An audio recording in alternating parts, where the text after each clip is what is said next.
আমরা ফার্মে যে নতুন টিউবওয়েলটা দিয়েছি সেটা আজকে ঢালাই করব যাতে কোনো সমস্যা না হয়, সেজন্য মিস্ত্রি ঢালাইয়ের কাজ অলরেডি শুরু করে দিয়েছে।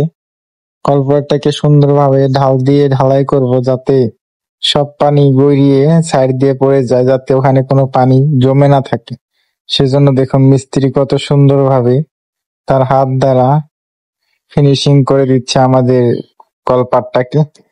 আমাদের গ্রামের ভাষায় এটাকে বলা হয় কলপার। আপনাদের কার গ্রামের ভাষায় কি বলে সেটা আপনারা কমেন্টসে এসে জানিয়ে যাবেন। দেখুন আমাদের কলপারটা অলরেডি কাজ মোটামুটি শেষ হয়ে গিয়েছে। দেখুন কত সুন্দরভাবে মিস্ত্রি ফিনিশিং দিচ্ছে কলপারটা। আলহামদুলিল্লাহ, মোটামুটি কাজ শেষের দিকে। আমরা চেক দিচ্ছি পানি ঢেলে যে কলের পানিগুলো গড়িয়ে সাইড দিয়ে পড়ে যায় কিনা, ঢাল আছে কিনা এক সাইডে, সেটাই মিস্ত্রি পানি ঢেলে চেক দিচ্ছে।